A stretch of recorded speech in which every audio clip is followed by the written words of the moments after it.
ورحمة الله وبركاته يا حبايبي في كل مكان. عاملين ايه؟ كويسين؟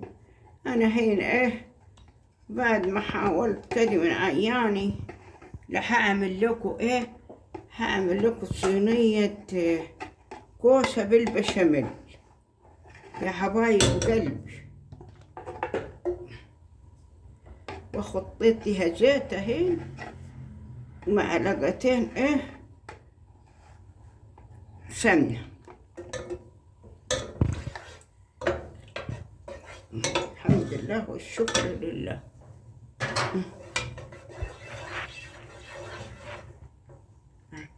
اللهم صل على النبي الغالي.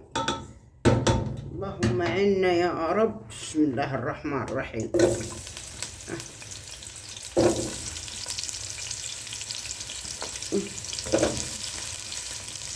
كوسة حلوة بلدي بتبقى يا حبايبي أحسن من الصلصة باللحمة المفرومة والبشاميل والكزبرة كده والفلفل.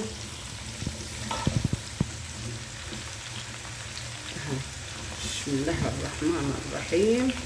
اللهم صل على النبي الغالي. وفلفل أحمر والحمد لله حاجة جميلة جدا. الحمد لله يا رب. الحمد لله ربنا يسترها معانا ويشفينا من كل مرض.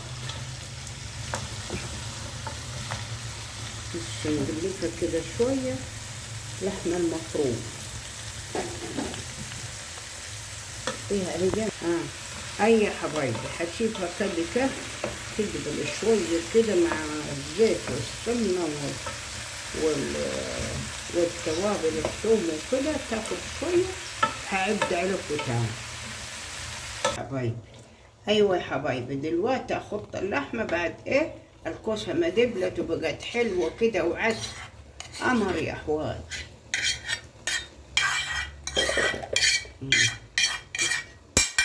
الحمد لله.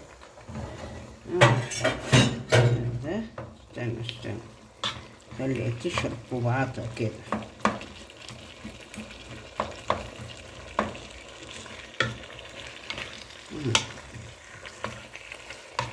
حلو.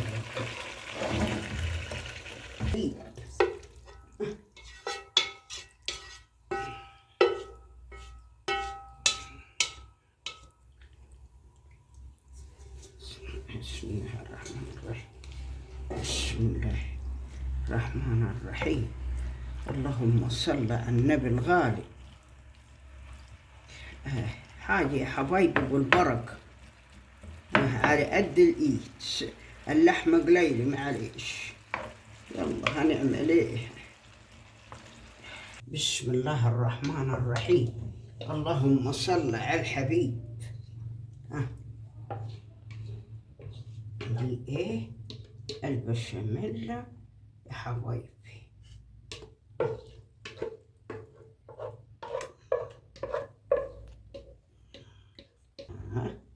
اللهم صل على النبي الغالي.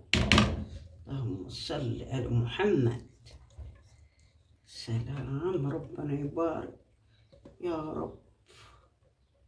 استرها معنا يا ربي فوق الأرض وتحت الأرض يوم العرض عليك.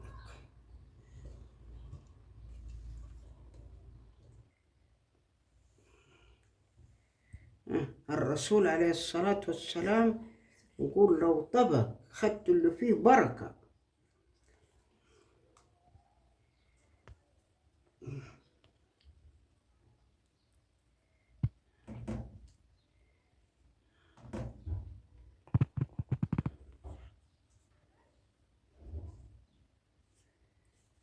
هنحطها إن شاء الله. خلصنا اهو هنحطها في الفرن ونشوفها مع بعض إن شاء الله. أي حبايبي أهي بقى طلعناها من الفرن اهي زي العسل. يلا صينية الكوسة زي العسل يا حبايبي. والسلام عليكم ورحمة الله وبركاته في كل مكان. وادعوا لي كده تسمعوا صوتي وربنا يخليكم وودونا إعجاب كده، وربنا ياخد بيدكم يا رب كلكم ويرضى عليكم الله.